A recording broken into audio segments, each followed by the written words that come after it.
There are moments you remember not for how loud they were, but for how silent everything became. I stared at the pregnancy test, its 2 pink lines bold and final like a slap. I didn't scream. I didn't pray.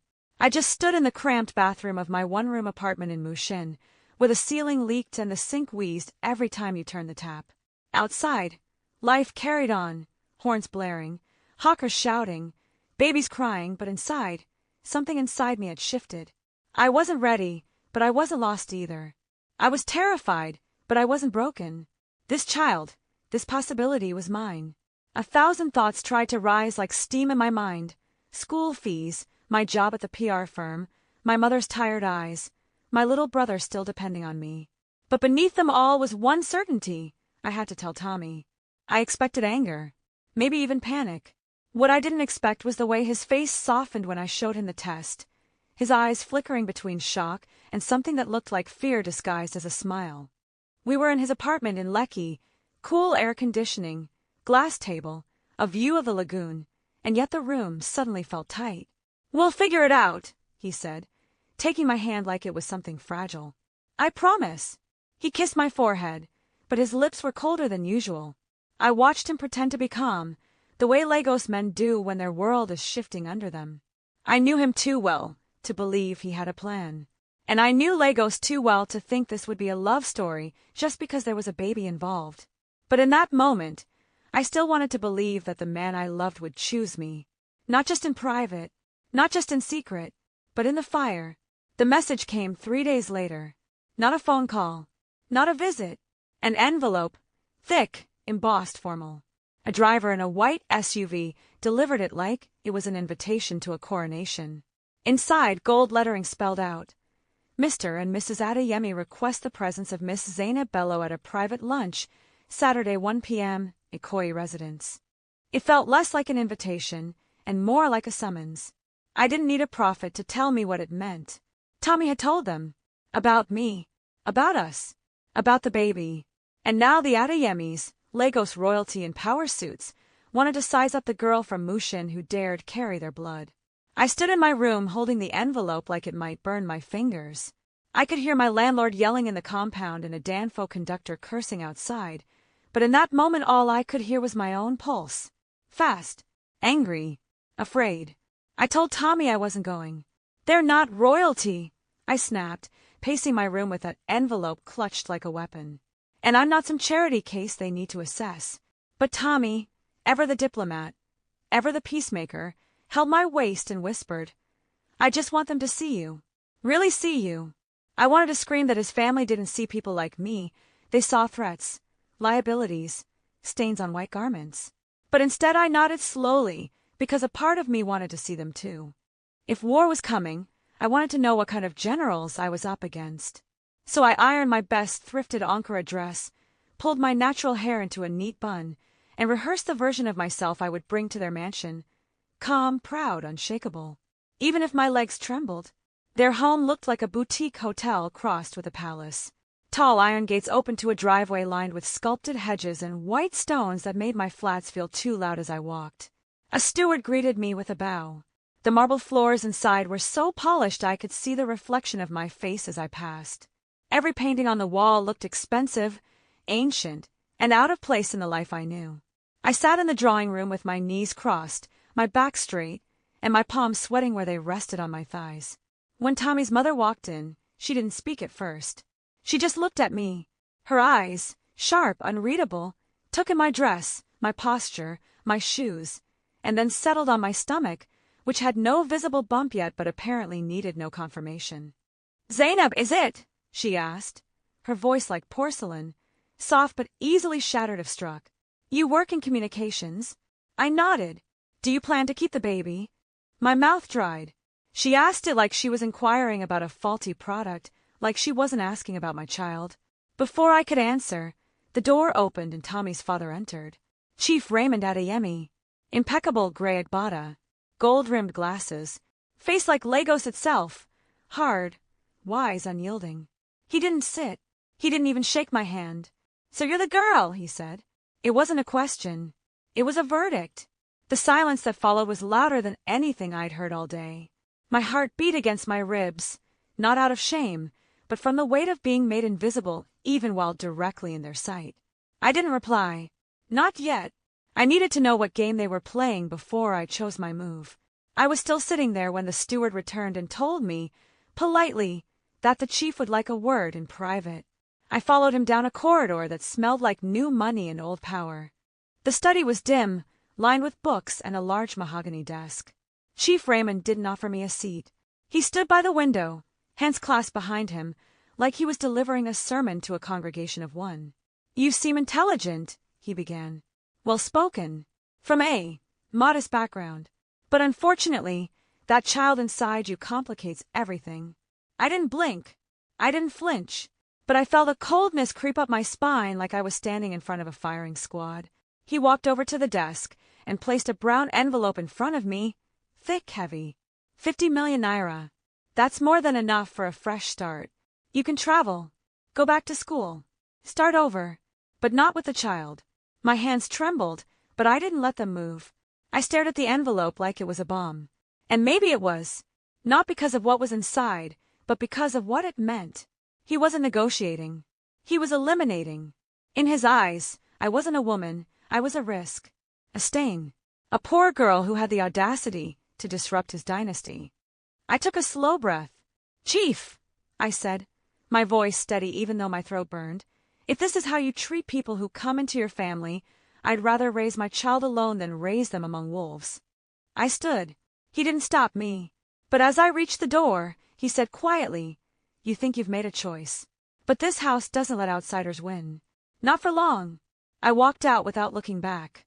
But my hands were still shaking long after the door closed. It started with my key card. On Monday morning, it wouldn't open the office gate.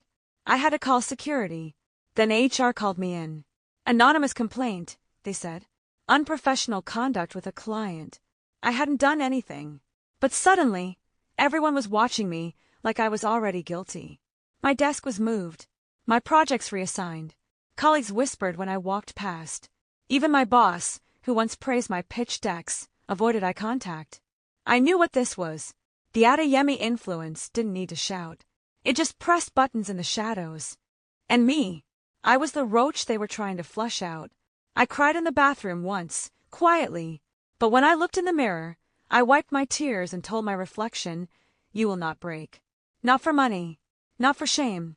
And definitely not for a man who won't fight for you." Tommy came to my apartment that night. I saw guilt written all over his face. "I didn't know he'd do this," he said. "I'll make it stop." He offered to pay my rent, offered to get me a better job, offered everything except what I truly needed, his courage. "Don't throw money at the fire," I told him, voice brittle. "Stand in the flames with me." He didn't answer, just held my hand, but silence is also an answer. I turned away, and for the first time, I felt alone in a war I hadn't started. I didn't want Tommy's pity or his protection. I wanted his spine, and until he found it, I would stand on mine alone. Even if it meant walking through Lagos with my belly growing and my name turning to dust in rooms I once worked hard to enter. I needed to breathe, so I went home. Home. Mushin, where the ceiling fan squeaks and everybody knows your name and your history. My mother took one look at me and didn't say a word. She simply moved her pot aside and cleared a stool for me in the kitchen, like I was still 15 and had just failed a test. Later that night, after my younger brother was asleep, she sat on my bed and asked, "Is it the boy or his people that are making you look this tired?" I wanted to lie. I wanted to say it was just work. But my lips trembled, and when I finally told her everything, she didn't gasp. She just exhaled and said, "So it has started." She didn't mean the pregnancy. She meant the fight to keep my dignity in a world that would rather I bowed. The neighbors started noticing. People whispered when I walked past, and one auntie who used to borrow salt from us suddenly said I was moving like a madam now. My mother, God bless her, covered me like a lioness. Sharp tongue, tighter hugs. But my own thoughts were louder than any gossip. I was throwing up in the mornings, craving strange foods at night, and trying to stay employed while watching my dreams slip through my fingers like rainwater. Still, I didn't regret the baby. What I hated was the shame people expected me to carry, like I had done something dirty by keeping my child. But each night, lying on that mattress I grew up on, I whispered to my stomach, "I see you. I choose you. I will not let them erase you like a typo. Tommy showed up unannounced one Saturday morning, his face tired, lips dry, shirt wrinkled, like he hadn't slept well in days. He stood in our compound like a misplaced painting, tall, fair-skinned, Rolex peeking from under his sleeve, and eyes full of something close to desperation. "Come with me," he said. "Just for your safety. Please." I hesitated. The world he was offering wasn't just safer, it was softer, quieter, more insulated. But it was also a trap if I wasn't careful. I agreed to leave Mushin, but only on my terms. I told him I'd accept the apartment, not the lifestyle. Not the silence. Not the illusion that money could replace honesty. I made him promise. No ring without love, no family visits without warning, and no pretending like I didn't exist outside the shadow of his surname. The apartment was in Yaba, nice, quiet, not too far from the mainland air I was used to. It had a gas cooker that actually worked, a shower that didn't leak, and thick curtains that blocked out the world. At first, I couldn't sleep. I kept checking locks, jumping at the sound of generators outside. But slowly, I began to exhale again. Tommy visited often, never uninvited, never controlling. Just a man trying to prove he wasn't like his father. Sometimes he brought food, sometimes books. Once he brought a photo of his late sister and said, "She would have liked you." We weren't back to being lovers. Not yet, but we were building something quieter, like bricks stacked with sweat and not charm. And for the first time since the two lines appeared, I started to believe that maybe, just maybe, I wasn't as alone as I thought. It was an unexpected message, lunch. Just you and me. No pressure. Signed, Mrs. Adeyemi. I stared at it for an hour before replying. Tommy didn't even know she reached out.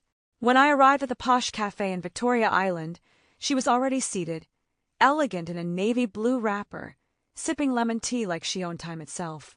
"Thank you for coming," she said with a smile that didn't quite touch her eyes. We spoke for almost an hour. Or rather, she spoke and I listened. About legacy. About sacrifice. About how she once gave up her career in art to become the woman behind the Adeyemi name. "It's not about you, Zainab," she said softly. "It's about what comes after. What the child will face. The world you're walking into doesn't bend for people like us. It breaks them." Her words weren't cruel. They were cold, like a winter you're not dressed for. She didn't call me unworthy. She just laid out the terms. Stay silent. Stay soft, stay grateful. Let the name speak louder than the girl. I realized then that this wasn't just about Tommy or the baby. It was about systems. About women like her raising sons who learned to smile while destroying. And daughters who learned to apologize for surviving. I left that meeting with my head high, but my spirit bruised. She hadn't insulted me. No, that would have been easier to fight. What she did was worse. She invited me to erase myself politely, just like she had done years ago. And I knew, deep down, I would rather be hated for resisting than loved for disappearing. It started with a tweet. One of those faceless gossip blogs. Sources say billionaire heir trapped by mainland chick. Allegedly pregnant. Allegedly strategic. The post went viral in an hour. Screenshots flying across WhatsApp groups. Facebook Annies sharing it with Bible quotes. I got tagged in comments I didn't ask for. Strangers dug up old photos of me in thrifted clothes, misquoted interviews, and even a uni essay I once wrote on gender and ambition. Gold digger. Social climber. Calculated. I should have expected it. But knowing something is coming doesn't soften the blow when it lands. I turned off my phone, sat in the dark, rubbed my belly, and reminded myself again, you are not their headline. Tommy came over burning with rage. "I'll go live. I'll tell everyone it's real, that I love you." But I stopped him. "Don't let them bait you into emotion," I said. "They want a reaction. Give them silence and strategy." He looked at me like I had just sprouted wings. But this wasn't new to me. I had grown up in a city where even dignity has to be earned twice. I knew that if I screamed now, they'd only call me bitter. But if I waited, if I stayed still long enough, they'd hear the sound of my silence building momentum. So instead of shouting, I started documenting. Names. Screenshots. Patterns. Let them think I was weak. I wasn't going to win this war on their terms. I was going to outlast them on mine. He came in a gray suit and an expensive perfume. "I'm here on behalf of Chief Adeyemi," the man said, placing a leather folder on my coffee table like it was a peace offering. Inside was a contract, support agreement, confidentiality clause, custody terms, compensation for medical expenses, and emotional distress. In short, a glossy erasure plan. No signature required immediately, just a soft nudge, a smile, a promise that if I agreed, my life would be easier, cleaner. "You'll be taken care of," he said. I stared at the pen he offered like it was a loaded gun. "And if I don't sign?" I asked. His smile didn't fade. "We'll take that as a rejection and proceed accordingly." I didn't cry. I didn't shout.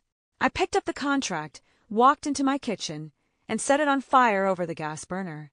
The lawyer flinched. I watched the pages curl into black ash. "That's my answer," I said. "Now kindly get out of my house." He didn't argue, just packed his briefcase and left with the faint smell of burnt paper in the air. I locked the door, leaned against it, and exhaled. Maybe they'd come harder next time. Maybe I'd lose more. But they'd never again mistake me for someone afraid to burn bridges if it meant protecting my future. They wanted me erased. I had just reminded them. I write in permanent ink. I don't know what I expected when Tommy told me he was going to confront his father. Maybe I thought he'd finally find his voice, walk into that gilded living room in Ikoyi and speak like the man I fell for. But when he came back that evening, he looked drained, eyes red, hands shaking. He laughed. Tommy whispered, said I was acting like a boy playing rebellion. I sat beside him in silence, the air between us thick with disappointment. For Tommy, defiance had always been a theory, not a practice. He loved me, I never doubted that. But love is not proof. Love must act, not hide behind guilt. I told him gently but firmly, I can't build a future with someone who doesn't know how to protect it. Then I kissed his forehead and told him not to come back until he was ready to stop asking for permission to be a man. The silence that followed was louder than any argument. Tommy disappeared for a few days. No texts, no visits. Meanwhile, I made myself small, quietly existing between medical checkups and job applications that went mysteriously cold. It was like my name had been smeared across a blacklist I couldn't see. But what hurt more than the silence from employers was the silence from Tommy. Every part of me wanted to call him. But I didn't. I couldn't keep building bridges for a man who kept standing at the edge, afraid to cross. So I poured my energy inward, read books, journaled, watched YouTube birthing videos until my eyes hurt. And slowly, I began to realize that peace doesn't always come from who stays. Sometimes it comes from who finally leaves long enough for you to remember your own strength. The cramps started one rainy afternoon as I was boiling yam. They weren't sharp at first, just an ache in my lower back that grew into something that made my knees buckle. I panicked. My mother wasn't around. My neighbors weren't close. And I hadn't spoken to Tommy in days. Pride can be expensive, but fear is louder. I called him. Hospital was all I could say before the pain took my breath. He was there in 15 minutes, soaked from the rain, eyes wild, carrying me like I weighed nothing. At the hospital, they ran tests, made me drink water, told me it was stress and dehydration, but that everything was still okay. The baby was okay. I cried, not from relief, but from guilt. I had let a wall get so high that even the person who once made me feel safe had to knock instead of walk in. That night, Tommy didn't try to explain or apologize. He just sat beside me, held my hand, and hummed an old Asa song under his breath. For once, there were no speeches, no grand gestures, just presence, just warmth. And in that small hospital room, with the humming of the generator outside and the beeping of machines beside us, I started to let him back in. Not because he was perfect, but because he showed up when it mattered. Sometimes trust is rebuilt not in declarations, but in the silence after the storm, when someone chooses to stay without being asked. I didn't say I forgave him, but I did let his fingers curl around mine, and I let my head rest on his shoulder. That night, we both slept sitting up, exhausted, broken, and slowly, quietly healing. It was the nurse who said it, casually. You know, Chief Adeyemi wasn't always this powerful. They say he nearly lost everything once. I blinked. What do you mean? She shrugged, lowered her voice like Lagos people do when about to say something valuable. 30 years ago. A scandal. A woman. A baby. The papers never named her. But the child disappeared, and afterward he changed. Got colder. More ruthless. I asked Tommy about it later. He hadn't heard the full story either, but it lit a fire in him. He started asking questions, quietly, through the family staff, through old uncles, through people who used to whisper in the Adeyemi compound back when his father still lived with a soul. And what he found was sadder than I imagined. The chief had once loved a woman before his wife, a girl from somewhere in Delta. She got pregnant, but she wasn't the right kind of woman. The family forced her out. The baby died. And from that moment, Chief Raymond built walls, so high even his own son couldn't climb them. That's the story. A man who lost control once and never forgave himself, or any woman again. Suddenly, everything made sense.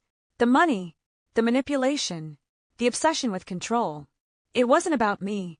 It was about the ghost of a choice he made and regretted. But understanding doesn't equal permission. And it definitely doesn't excuse legacy warfare dressed up as concern. I looked at Tommy and said, "You are not your father." And for the first time, he didn't flinch. Tommy called a press conference. Small, quiet, controlled, but real. His team advised against it. His father threatened lawsuits. But he did it anyway. He stood in front of journalists and said, "Yes, Zainab is the woman I love. And yes, we're having a child. And no, she didn't trap me. If anything, I trapped myself in fear for far too long. I wasn't there. I watched it from my phone, sitting on my apartment floor with tears sliding down my cheeks. He looked scared, but his voice didn't shake. And as his words filled the screen, I felt something settle inside me, a piece of myself I'd been holding too tight, finally unclenching. That was the first time I saw Tommy not as the boy who broke, but as the man who stood. The fallout was immediate. Investors sent worried emails. His father's company board demanded an internal review. Family members whispered. Socialites gossiped. But there was also quiet applause from unexpected places. Colleagues who had stayed silent before now messaged support. Old university friends sent DMs with heart emojis. The tide didn't turn overnight, but it moved. That's the thing about truth. Once spoken, it can't be unsaid. It grows. It lingers. It infects silence until it becomes noise. Tommy's statement didn't just protect me. It reclaimed him. And while I knew the war wasn't over, I also knew something irreversible had begun. They couldn't unsee me anymore. And they couldn't pretend he was still theirs alone. It happened over dinner. Tommy told me later. They were sitting in the private dining room. Chief Raymond, his mother, 2 of the board elders. No press. No staff. Just legacy in human form. "You have 2 options," his father said. "The family name or that girl. Choose carefully. The board is watching." Tommy didn't cry. He didn't scream. He just sat there, fork halfway to his mouth, heart probably thudding against his ribs like thunder. His mother said nothing. Not even a sigh. Just stared at her son like she already knew which path he'd take. But for once, Tommy didn't do what was expected. "Then let them watch," he replied. "Because I'm not choosing between the 2. I'm choosing me." And then he stood up and walked out, leaving the table full of wealth behind like it was crumbs on the floor. He came straight to me. No speeches, just eyes full of fire. "I said no," he told me. "I don't know what happens next. But I said no." I pulled him close. We didn't need to say anything else. That night, we didn't sleep. We stayed up and talked. About baby names. About moving. About rebuilding everything from scratch. Tommy was about to lose his inheritance, his titles, his seat at the billionaire table, and still he chose me. Not just in secret, not behind doors, but loud in full light. And in Lagos, where silence is currency and image is king, that kind of love is rebellion. And rebellion, sometimes, is the only way you get to live free. Losing power looks different when you've never known life without it. I saw it in Tommy's eyes the day his corporate email was revoked, his access card deactivated, his calendar emptied. Meetings vanished. Shares suspended. Phone stopped ringing. The men who once rushed to shake his hand at business brunches now avoided eye contact. Even his bank cards bounced one morning while trying to pay for Umla at Abuka and Yaba. "Sorry, boss." "Try again," the POS girl said, not knowing she was narrating his descent.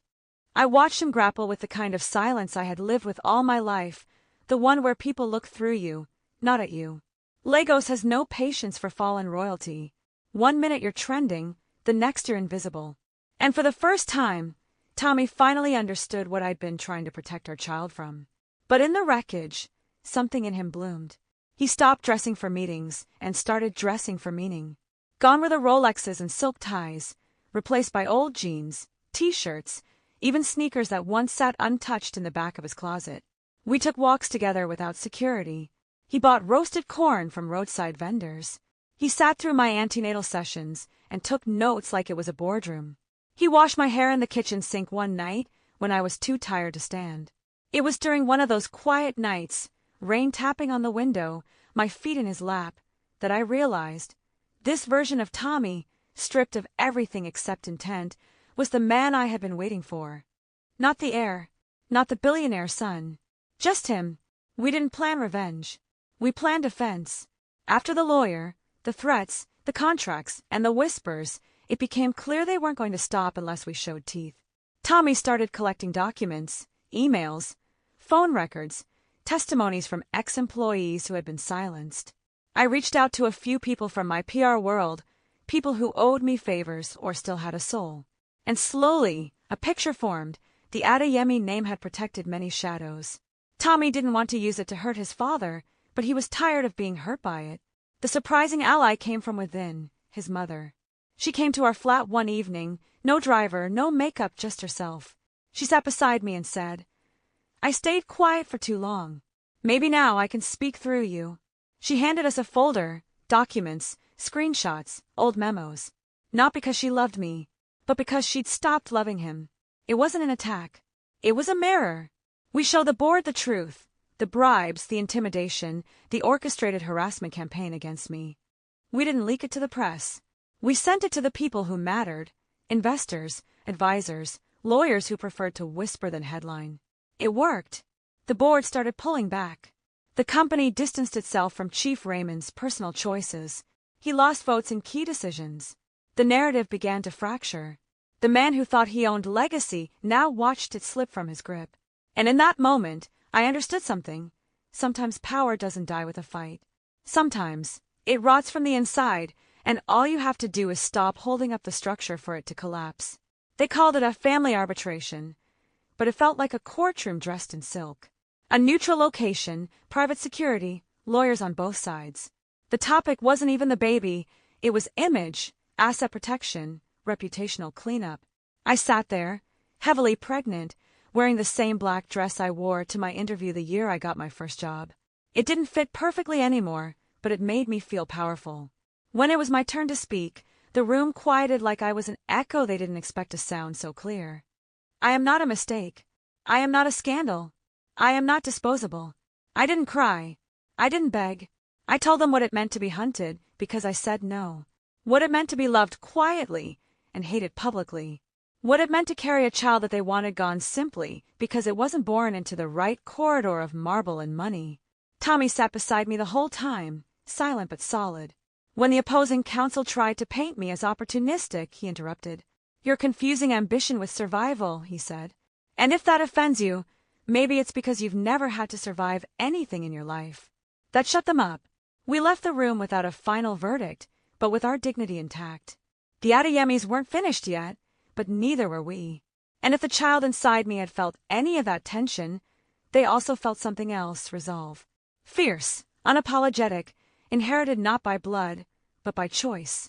I didn't walk out of that hearing a victor, but I walked out seen. And in Lagos, sometimes that's the first miracle. They tried one more time. This time, it wasn't a lawyer or a threat. It was Chief Raymond himself, uninvited, waiting in our hallway. His agbada was pressed. His eyes were tired. He didn't sit, just held out a new envelope. 100 million naira, he said. You can leave now and be forgotten, or stay and ruin what's left of his family's name. I didn't reach for the money. I didn't even blink. Your name was ruined the moment you put a price on your own grandchild, I said. He exhaled like a man who had run out of ammunition. But then, in a softer voice, he added, "You were never the problem, Zainab. It was my son's weakness for women like you." I smiled. Then maybe you shouldn't have raised a son strong enough to finally say no to you. Tommy came out before the conversation could go further. He stood beside me, took the envelope, and dropped it in the bin. That simple gesture said more than any rebellion. For Chief Raymond, it was the end of his illusion of control. For Tommy, it was the beginning of freedom. He didn't shout. He didn't curse. He just said, "We're building something better without you. And you can't buy your way back into this." The old man left, alone, for the first time, truly powerless. That night, Tommy held me and whispered, "Thank you for not folding." And I told him, "Thank you for finally standing." The money never mattered. The name never mattered. The only thing that ever did was this. I wanted to raise a child who wouldn't need to heal from the weight of someone else's silence. The day I gave birth, the sky cracked open with thunder, like Lagos itself was making space for something new. Labor was long, painful, raw, but it was also holy. I held Tommy's hand until I nearly broke it. He didn't let go once. When the baby came, brown-skinned, loud, alive, I wept. Not just because of the pain, but because I had kept something alive through fire. They placed the baby on my chest and I whispered, "You are not a scandal. You are not a shame. You are mine." Tommy kissed my forehead and said, "We'll name them Ario, because they are a joy worth seeing." And in that moment, I believed in joy again. Not the kind that's loud and bought, but the kind that is earned, slowly, painfully, truthfully. We didn't go back to Ikoyi. We didn't need to. We built our life in a quiet, flatting pagoda. No marble, no drivers, no gates with our names engraved. Just laughter. A fridge covered in sticky notes. A baby with lungs like a choir. Tommy started his own small firm. I returned to PR slowly, this time choosing clients who didn't need me to lie for them. The world still whispered sometimes, but I had stopped whispering back. And when I looked in the mirror, I no longer saw a girl trying to be worthy of anyone's table. I saw a woman who built her own. And at that table sat our child, not a trophy, not a secret, but a future. And finally, I was free.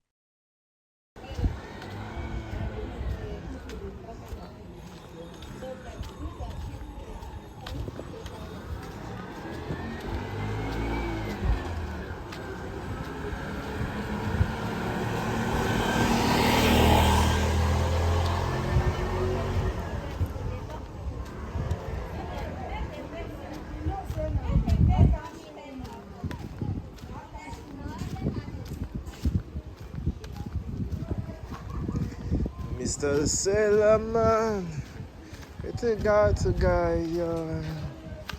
So come to me, boss. Mama's love is all we have. Oh, Mr. Tailor Man, so the suit to the promise I let you guide.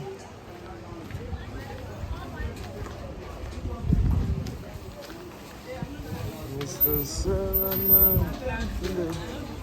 to guide you. So the promise I Mama's love is Mr. Tailor Man, so the suit to the promise that where to get to guide you.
Good evening.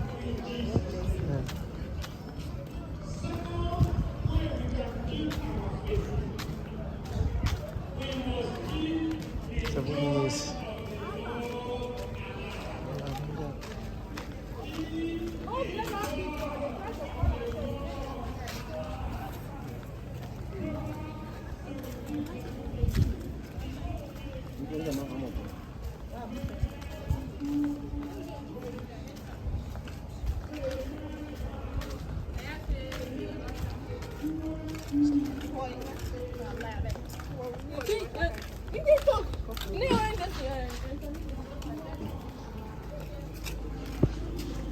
It's news.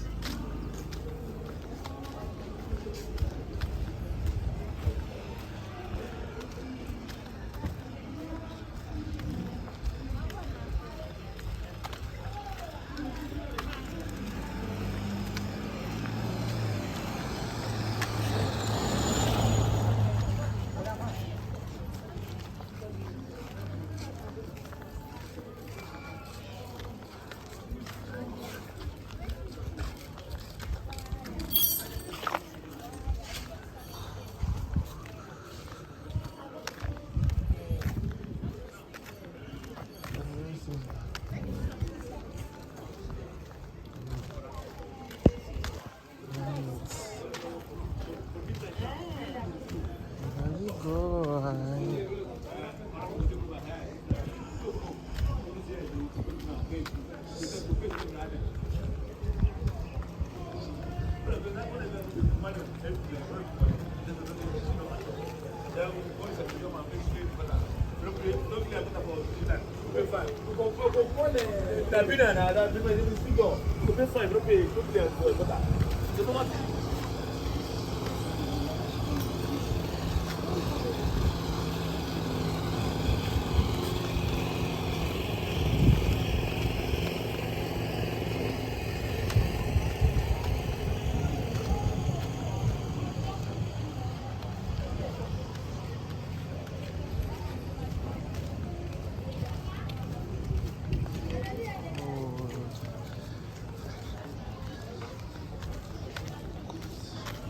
Don't even know when I'm coming.